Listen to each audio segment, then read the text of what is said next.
Lecture du livre des Actes des Apôtres.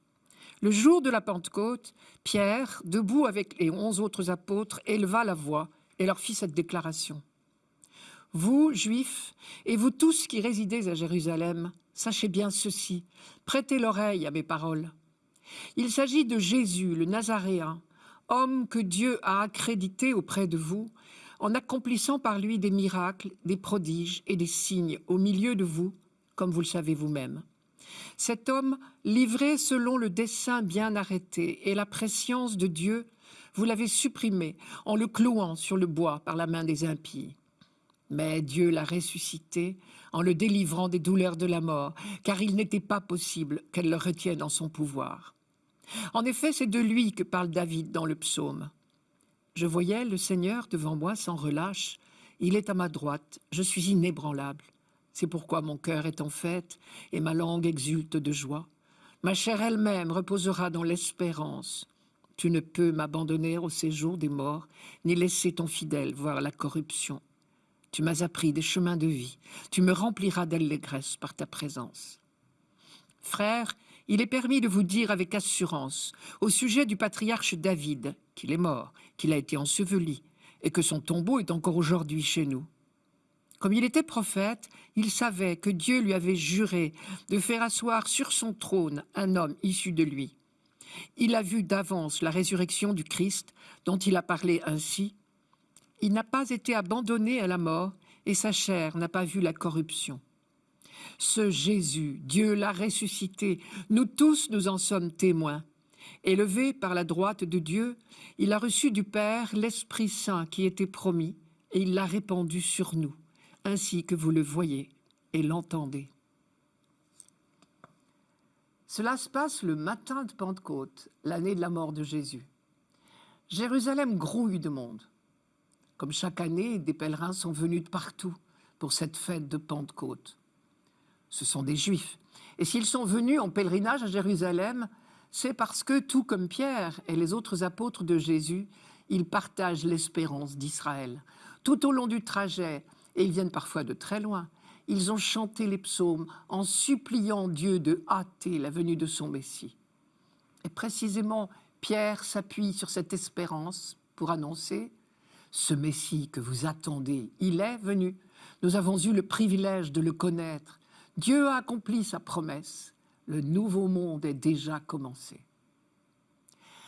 À première vue, les auditeurs de Pierre sont les hommes du monde les mieux préparés à entendre ce message, puisque toute leur vie de prière, mais aussi toute leur vie quotidienne est baignée dans la mémoire des œuvres de Dieu pour son peuple et dans l'attente du Messie, celui qui accomplira la libération définitive d'Israël et de l'humanité tout entière.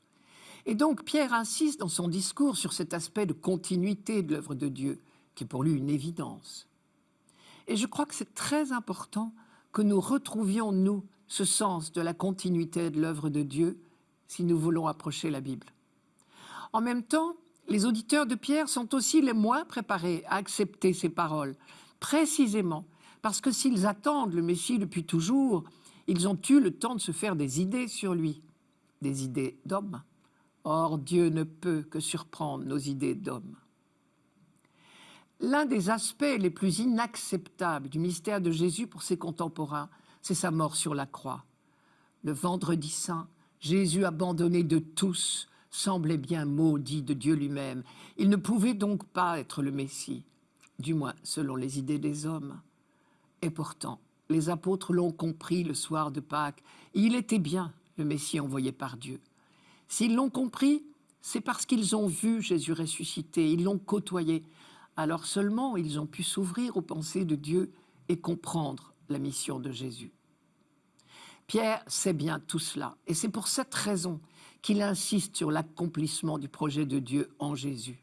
Je cite, « Il s'agit de Jésus le Nazaréen, cet homme dont Dieu avait fait connaître la mission en accomplissant par lui des prodiges et des signes au milieu de vous. Cet homme livré selon le plan et la volonté de Dieu, ce Jésus, Dieu l'a ressuscité.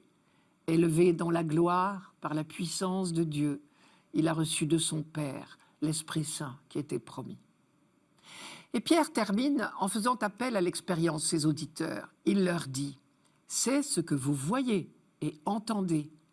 Et là, il parle du spectacle que donnent les apôtres désormais. Il sait qu'on ne peut devenir témoin à son tour que lorsqu'on a l'expérience de l'œuvre de Dieu.